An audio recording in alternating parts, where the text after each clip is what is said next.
naquele tempo, vendo Jesus as multidões, subiu ao monte e sentou-se. Os discípulos aproximaram-se e Jesus começou a ensiná-los. Bem-aventurados os pobres em espírito, porque deles é o reino dos céus. Bem-aventurados os aflitos, porque serão consolados. Bem-aventurados os mansos, porque possuirão a terra. Bem-aventurados os que têm fome e sede de justiça, porque serão saciados. Bem-aventurados os misericordiosos, porque alcançarão misericórdia.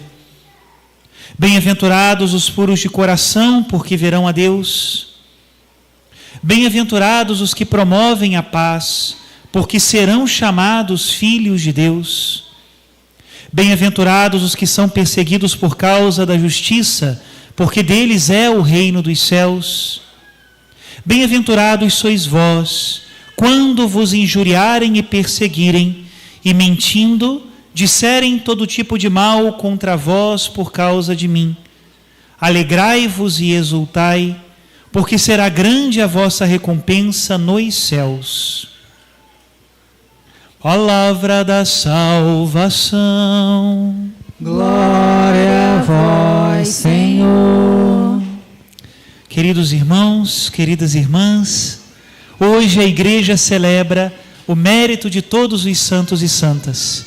E essa é a nossa grande alegria, porque a verdadeira história da igreja é a história dos santos. A verdadeira história da humanidade, nós poderíamos dizer que é também a história dos santos. Eles são os que constroem a civilização que dura para sempre. Todo o resto é efêmero, passageiro, está condenado a acabar. Mas o reino de Deus, que é construído humildemente e silenciosamente nessa terra, esse está destinado a perdurar para sempre. Me chama muito a atenção, hoje especialmente na oração de hoje, esse símbolo da primeira leitura do livro do Apocalipse, que fala daqueles santos como marcados por Deus. Isso é muito belo, não é? Ser marcados. Claro que é um símbolo, nós precisamos entender isso no sentido espiritual. Não dá para olhar para a cara de ninguém e falar, olha lá, tem marca de santo, né? Acho que tem um negocinho na testa dele, né? Não dá para fazer desse jeito, né? Mas é bonito nós pensarmos nesse símbolo e extrair daí um ensinamento. Em primeiro lugar, que não somos nós que nos marcamos, é Deus que nos marca. A marca da santidade tem as digitais de Deus, é obra de Deus, é Ele que constrói em nós a santidade. Nós confessamos a nossa fé no Espírito Santo, que é o santificador. E essa é a alegria da nossa vida. Somos construídos pelas mãos de Deus, a mesma mão que nos formou do barro e soprou sobre nós e nos deu vida. Agora que nós caímos pelo pecado original, outra vez toca em nós, nos refaz como vaso que é remodelado pelas mãos do oleiro e insufla em nós uma nova vida, que já não é mais uma vida natural, mas é uma vida sobrenatural, que é o Espírito Santo de Deus. Viver como filhos e filhas de Deus, depois da redenção de Cristo, é muito mais do que viver como Adão e Eva no paraíso. Muito mais. Somos vocacionados a viver e participar da vida divina, como diz São Pedro na sua carta, participantes da natureza divina. Essa é a nossa vocação. E é importante nós entendermos esse tema da marca, porque nós vivemos um tempo de muita autorreferencialidade. E corremos o risco de fazer um ídolo à nossa imagem e semelhança. Colocar este ídolo no altar e achar que nós vamos ser santos, ou que todo o resto do mundo é santo, na medida em que se parecer com essa imagenzinha que eu fiz de mim mesmo. Minhas ideias, minhas ideologias, que está tão de moda isso, não é?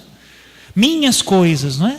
Vou formando uma imagenzinha que a minha é muito simpática, porque é a minha cara. E começo a julgar a mim mesmo e ao mundo a partir disso que eu mesmo construí. Como é importante entender que quem nos marca é Deus. As digitais de Deus. o Evangelho de Deus, a Palavra de Deus, que em alguns momentos nós vamos olhar e falar assim: puxa vida, eu sempre pensei isso, mas nunca tive condições de expressá-lo. Está tão bem colocado na Palavra de Deus? Mas em outros momentos nós vamos ler e falar assim: caramba, como eu preciso me converter. Isso aqui não tem nada a ver com o que eu vivo. Inclusive as minhas ideias estão muito longe disso. E eu preciso mudar as minhas ideias. Se nós não nos colocamos com essa liberdade diante do espelho perfeito que é o Evangelho, que reflete a imagem de Cristo nosso Senhor, é a estatura dele que nós devemos nos medir, é as suas feições que nós queremos ter em nós, é a sua imagem que nós queremos ser refeitos. Se nós não temos essa liberdade de olhar para Jesus, para depois modelarmos a nós mesmos, nós seremos sempre cópias mal feitas das coisas desse mundo, porque só ele é o homem celeste, diz São Paulo na carta aos Romanos, né? O primeiro homem era da terra, mas o segundo não, o segundo Adão é celeste. E é nessa imagem do Adão do céu que nós precisamos modelar a nossa imagem. E hoje, celebrando todos os santos e santas, o que nós vemos?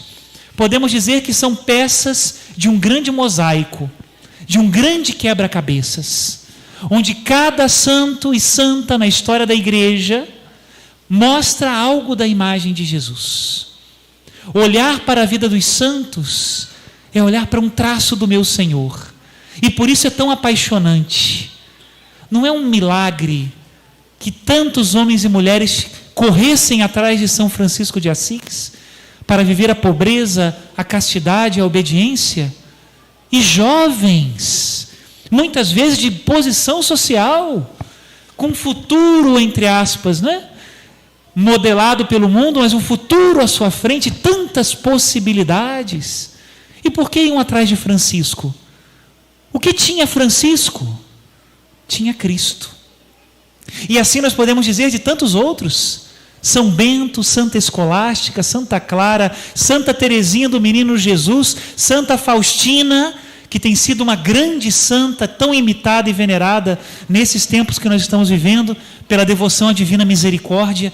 O que essa gente tem de tão especial? Contraria o mundo. O mundo diz que é bom ter dinheiro e ser independente.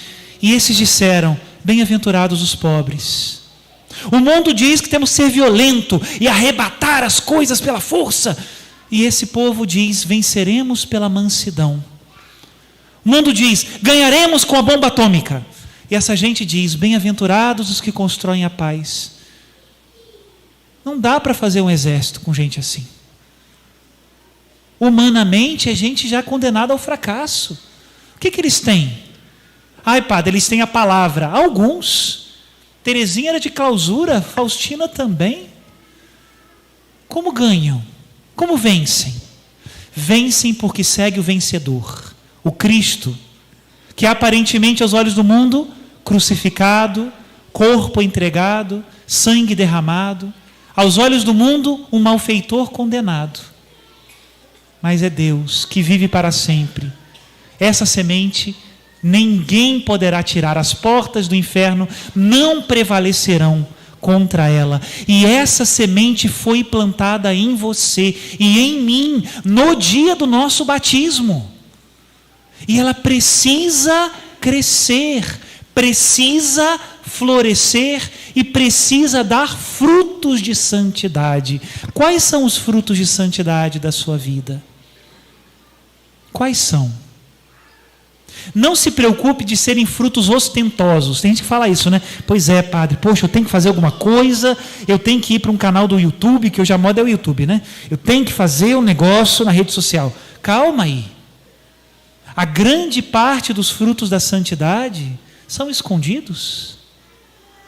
Já pararam para pensar que depois da ressurreição, nem os apóstolos reconheciam Jesus? Maria Madalena achou que era o jardineiro, os discípulos de Emaús achou que era um viajante, os que estavam na praia lá achavam que era mais um pescador. Eu sempre me perguntava: meu Jesus, mas por que isso? E no final Jesus aparecia, né? Apresentando-se, melhor dizendo. E eu penso, isso se cumpre na vida dos santos. Isso se cumpre na vida dos santos. Já que eu comecei com São Francisco, continuo com São Francisco. Quem via Francisco pedindo esmola para os seus pobres nas ruas, dizia: é um louco, mais um mendigo. E era Francisco de Assis. Quando viam lá um mongezinho fundando um mosteiro, Bento de Núrcia, era mais um monge, tinha tantos naquela época, muitos eremitas, muitos fundando mosteiro, gente doida, gente santa, tinha de tudo. Era mais um, mas era santo, e por isso a semente dele permanece. Os pais de Santa Teresinha, eu sempre me pergunto em relação a isso, né? Muitos santos e santas são canonizados, até os nossos irmãos evangélicos até acham que a gente é demais, né? Eu acho que a gente é de menos, para falar a verdade, porque no céu tem muito mais gente do que aquelas que a igreja reconhece. Isso é natural, porque assim como aconteceu na vida de Jesus, que 30 anos foram ocultos e 3 só públicos, assim também na igreja, a grande maioria dos exemplos de vidas santas não aparecem, estão escondidos como a semente. Alguns frutos aparecem, mas quem confessava Francisco de Assis? Quem o ensinou a rezar? A mesma coisa hoje. Quantos pais e mães de família que mantêm o testemunho cristão nas suas famílias, às vezes debaixo de chacota, de burla, de piada. Quantos profissionais que rejeitam uma promoção profissional porque não compactuam com a maldade, com o roubo, com a mentira. Quantas pessoas nesse mundo, às vezes com lágrimas, não é? Confiam em Deus e sustentam o seu testemunho. São sementes lançadas na terra. Hoje, quando nós vemos uma árvore, ninguém às vezes nem sabe o formato da semente daquela árvore, nem sabe quem plantou, ninguém sabe quem cavou o buraco para colocar ali a semente. Se escondeu, mas ali está a árvore. Agora nós estamos vivendo os 40 anos da nossa paróquia. Ano que vem, dia 3 de março, vamos celebrá-lo com muita alegria, graças a Deus. E que alegria revolver, sabe, remexer nesses 40 anos da paróquia. Quanto testemunho de gente santa que manteve-se aqui. Era a dona Leninha que sozinha varria a igreja, que vinha com seu Joaquim, e tinha a dona Joana d'Arc com seu esposo também. E ali sozinhos às vezes, tanta gente santa, meu Deus. Lembra da sua família, da minha, né? Quem nos ensinou a rezar? Quanto testemunho de santidade. E meus irmãos, esses aí não fazem barulho, mas mudam o mundo. Peçamos a Jesus a graça de olhar para o Evangelho e confiar no Evangelho. Pelo amor de Deus, confiemos no Evangelho. O Senhor nos mostra um caminho, mas não é fácil. Na primeira leitura, Ele manda a gente olhar para o céu, não é? 144 mil. É um número simbólico, não é? 12 vezes 12 vezes 1000, ou seja, os 12 do Antigo Testamento, mais os 12 do Novo Testamento, vezes 1000, ou seja, muita gente. Do Antigo e do Novo Testamento. Depois ele muda o símbolo, uma multidão que ninguém pode contar. É isso. Os santos ninguém pode contar. Deus fez uma obra maravilhosa e continua fazendo, né? Ele manda nós olharmos para o céu. E ao mesmo tempo entendermos que, olhando para o céu, nós nos preparamos para uma batalha que está acontecendo aqui na terra.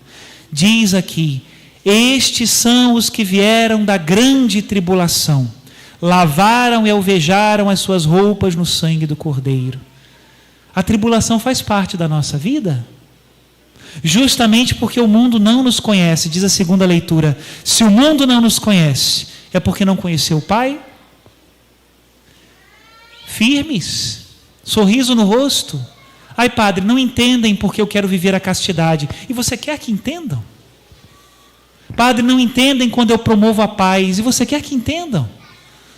O Papa Francisco, no dia 1º, aproveitando que é de fato o dia 1º, dia de Todos os Santos, ele falava que nós precisamos desmilitarizar o coração. Eu falei: isso mesmo, precisamos, claro que sim. Porque parece que bateu, levou, né? Meu coração está tão azedo que tudo que eu escuto é sempre em atitude defensiva e de ataque. Eu já não tenho mais capacidade de escutar. Eu já sei o que a pessoa vai dizer antes dela dizer, pelo meu preconceito. Tenhamos confiança na palavra de Jesus. Pensemos nos santos e nas santas. A liberdade dos pobres, que por seu desprendimento falavam o que precisavam dizer, iam para onde precisavam ir. A alegria de complicar a própria vida pela misericórdia e pelo amor dos irmãos. A dependência de Deus, só de Deus, que confia mais num terço bem rezado do que nas promessas fáceis do mundo, e sabe que Deus é Pai e que Ele cuida de nós. O sorriso aberto da castidade. Meus irmãos, a verdadeira pandemia dos nossos tempos é uma pandemia da pornografia, da sensualização. As pessoas já não olham mais para os outros sem interesse. O sorriso aberto da castidade, que não vê o outro com cobiça, mas tem um coração puro que espera ver a Deus. A resistência dos que confiam mais na paz do que na guerra, e por isso confiam mais nas mãos vazias do que numa bomba atômica. Quase 1 ano de guerra na Ucrânia, e agora está chegando o inverno, e os nossos irmãos estão sofrendo. Uma guerra vergonhosa entre cristãos dos dois lados, que vergonha. A esperança dos perseguidos, que aqui e ali nas suas andanças semeiam a boa semente. E a força de Cristo, é nessa que temos que ter esperança, né? Sacrifício oferecido, que vence sempre. Jesus vence sempre, vence sempre. E nós queremos vencer com Ele. Que os santos e santas nos lembrem qual é o nosso caminho e tenhamos a coragem de ir por Ele. Louvado seja nosso Senhor Jesus Cristo. Para sempre seja louvado.